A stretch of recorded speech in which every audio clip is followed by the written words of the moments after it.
Super drunk video to the brister. What up, the brister? It's your pal Earl. Hi.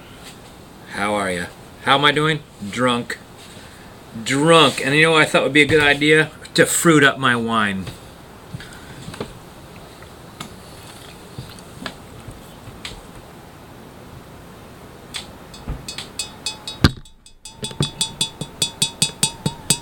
Alright, how am I going to do that? Well, I'm having some chips and some picante. And like, this is super spicy hot. And the chips I got were hot. And my mouth's on fire. So I want to talk to you, Brister, about what you were bringing up about the blueprint, any kind of unfair slant towards Dorf the blueprint might involve, and I'll answer some Facebook questions as well. So let's go from mostly drunk to totally drunk.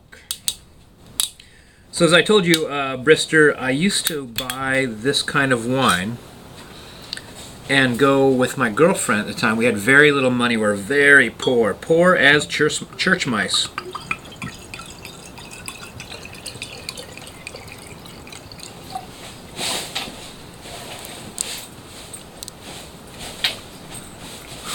Oh, that looks kind of foul, doesn't it? Yeah, we were poor as church mice. So I'd buy a jug of wine for like $3. Get a loaf of bread for $1.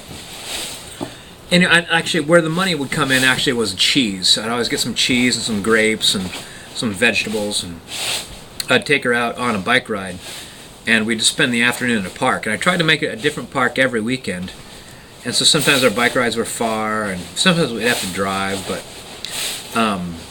we'd always go have a glass of wine and get our picnic on. Actually, there was a time when I carried fireworks with me as well, and right as we'd leave, I'd light off some fireworks, and she always, like, she didn't want to do it, but she acted like she really enjoyed it. So she's like, "No, the cops will come." I'm like, "Don't worry, we'll be biking away before they get here."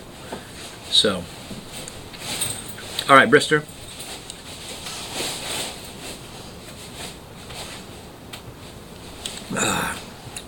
Oh, it tastes good with the spicy the salsa in it.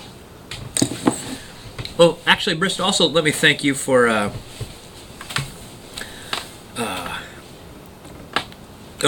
when I was going to go to Las Vegas. Well, my idea was like I might, but like there's a couple deal breakers involved, and I'm like, well, who's going to mind me? Like I'm going to go getting drunk in Vegas.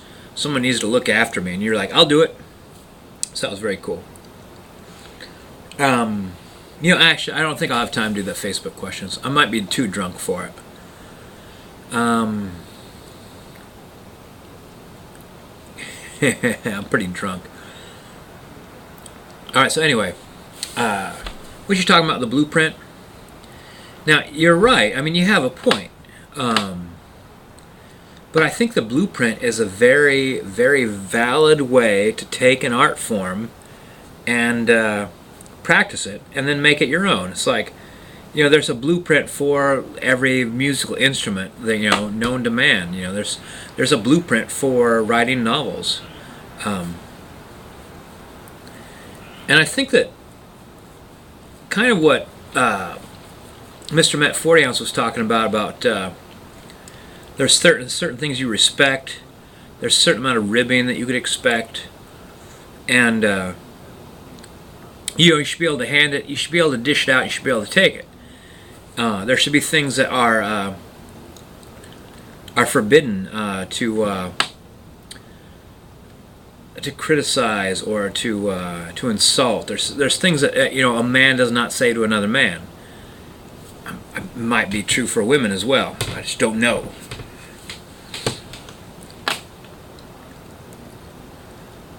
But I don't think it's copying a couple people as much as a couple people hit upon a kind of method to communicate that makes you anonymous, kind of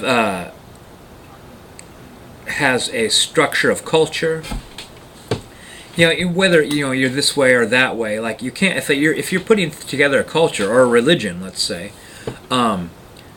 you can't be like, well, it's vaguely okay to. You have to be like right and wrong, black and white, the path, not the path, so the solution, disaster.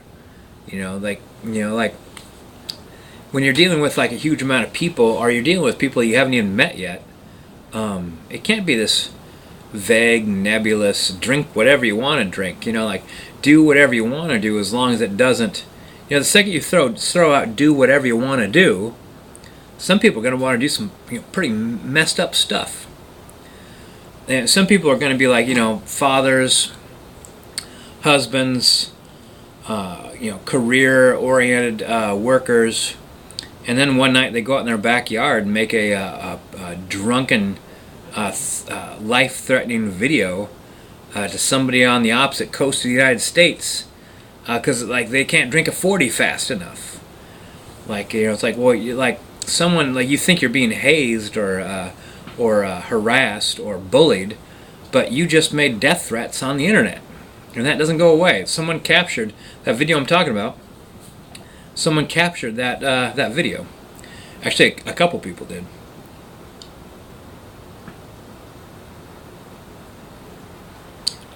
I'm not saying anyone would ever do it.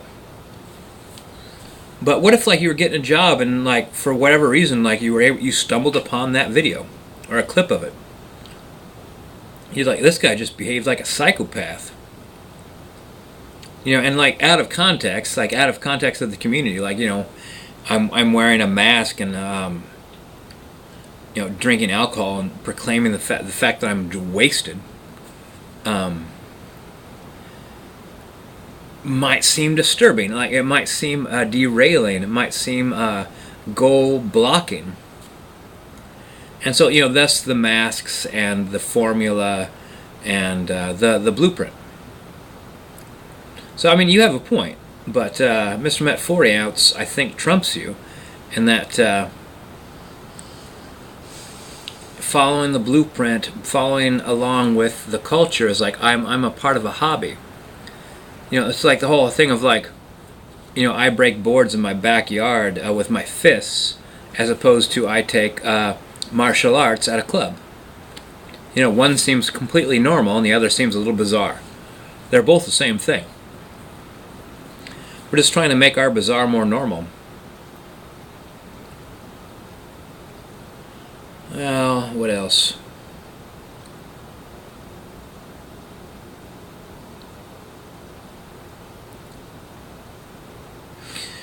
Well, anyway, Brister, stand your ground.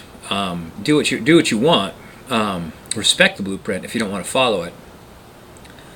And there's people that actually the whole thing about YouTube drinking community is nobody is trying to make do with less personality than they have. They're not trying to borrow personality from other people. I even see some people that think that that's true for them. And I think they're slowly learning that that's not true. They've got plenty of personality. They got plenty of draw. They got plenty of power and oomph and moxie.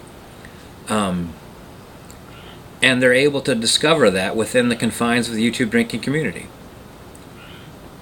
It might be a little rough, but maybe that's what they needed. Maybe they were like those the geodes. What are those rocks that are tossed from volcanoes? Like they're those big round orbs that you crack them open. They're full of crystals.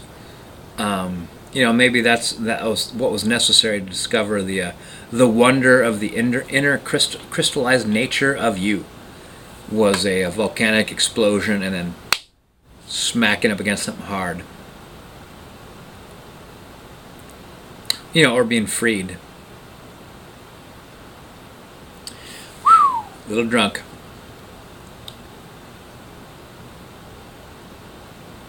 Could have used some music.